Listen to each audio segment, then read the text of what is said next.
Sherrone Moore allegedly threatened to kill himself with butter knives at woman's home. Did anyone ever tell him that it's extremely hard to cut anything with butter knives except butter? Former Michigan coach Sherrone Moore appeared via video conference in a Michigan courtroom today.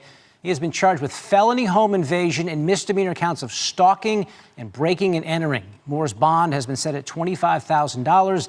He's been in jail since Wednesday, hours after he was fired for having an inappropriate relationship with a staff member. It's not about the cheating on your wife or the alleged cheating on your wife. Nobody cares about that. Your vows of fidelity, blah, blah, blah, yada, yada, yada. Your job as a head coach still had about $12 million left to pay out. Now they don't have to give you a dime. This has to be one of the most expensive pieces of trim in recent history. See, people sleep with each other on the job all the time. They're not supposed to, but they do it anyway. And it's always one of you tender dick ass dudes that make it a volatile situation, especially coming off a bowl win in 2024. You had control of your own destiny. Sherrone Moore allegedly went to the home of a woman he's accused of stalking and threatened to take his own life with butter knives, though. It just seems so time consuming. Like, you would most likely change your mind halfway through the process before you even broke the skin after he was fired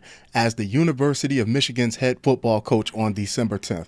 Prosecutor Katie Resmirski detailed the incident as Moore, 39, made his first court appearance where he was arraigned on charges of felony home invasion, misdemeanor stalking, and breaking and entering. Prior to arriving at the home of the alleged victim, Moore learned that he was being fired by the school for engaging in an inappropriate relationship with a staff member, according to University of Michigan interim president Domenico Grasso. Now, they're being very tap dancey with the wordage around here, inappropriate relationship, but 9 times out of 10, you don't break something off with someone that you're not sleeping with. Go Buckeyes! Too soon?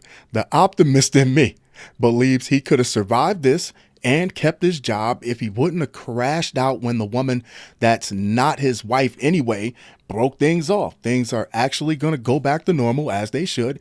You had a good time. You can't hold on to this woman forever. Keep your wife and your job. It's a juggling act. She actually gave you the easy out here. Now I'm just speculating, but he had to make her feel like just breaking it off wouldn't be enough for her to air it all out like this and in turn expose herself to her employer by having to come to them for help. The identity of that individual is not being named at this time, but Resmirski said in court, our victim broke up with a defendant on Monday morning. She eventually presented herself to the University of Michigan and cooperated in some form of investigation there. Now, 9 times out of 10, 9.9 times out of 10, you don't break up with someone, or you don't feel the need to have to break up with someone unless you're intimately involved with them. Take a look at the timeline of events that led to the arraignment today. Moore fired as Michigan's coach just on Wednesday with cause for him having that inappropriate relationship. He was then arrested later that afternoon and charged with felony home invasion and the misdemeanors of stalking and breaking and entering. And as far as her, she shouldn't have been messing with him the same way he shouldn't have been messing with her. Michigan is probably like, we'll help you out until all this is out of the media's eye to keep this from getting any worse. But you've been, to say the very least, compromised.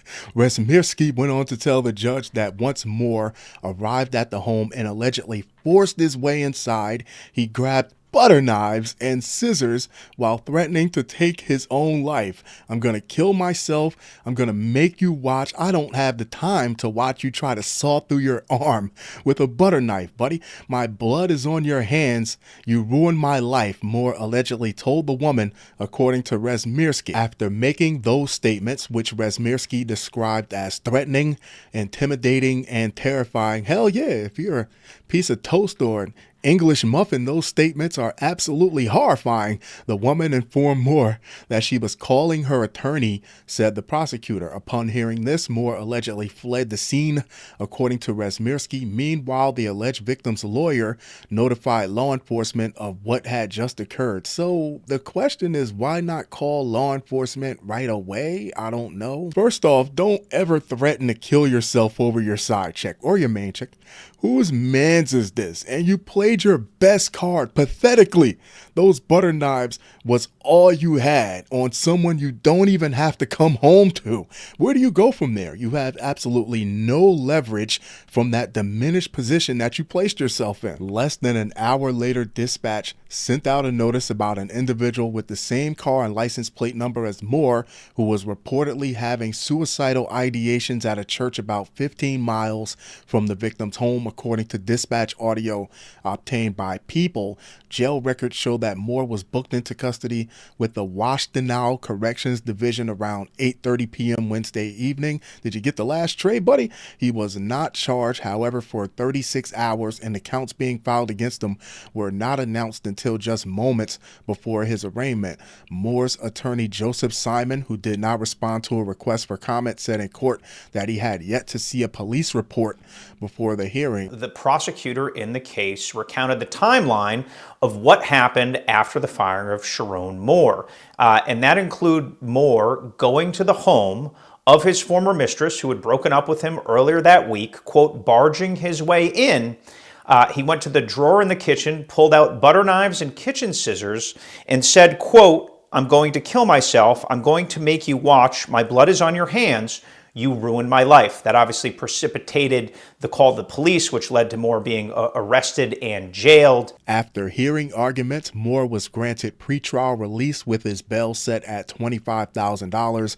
That release came with multiple conditions for Moore, who must wear a GPS tether ankle bracelet, continue to receive mental health treatment. Now they're going to try to say you got mental health issues, which might be a darker mark on your resume than whatever happened with this woman, and have no contact with the alleged victim. Moore will next appear in court on January 22nd for a probable cause hearing. He and wife Kelly Moore, he has a beautiful wife, have 3 young children, and he was 2 years into a 5-year contract at the University of Michigan when he was fired on December 10th with calls for allegedly violating school policy. That means the school will not be required to pay out the remaining 3 years of his contract, which is worth an estimated $12.3 million. Talk about fumbling the bag. Of course, I love to hear your thoughts on this. I love to hear your opinions on this. Have you ever heard of 2 people on your job sleeping with each other and things actually turned out well? Go Buckeyes.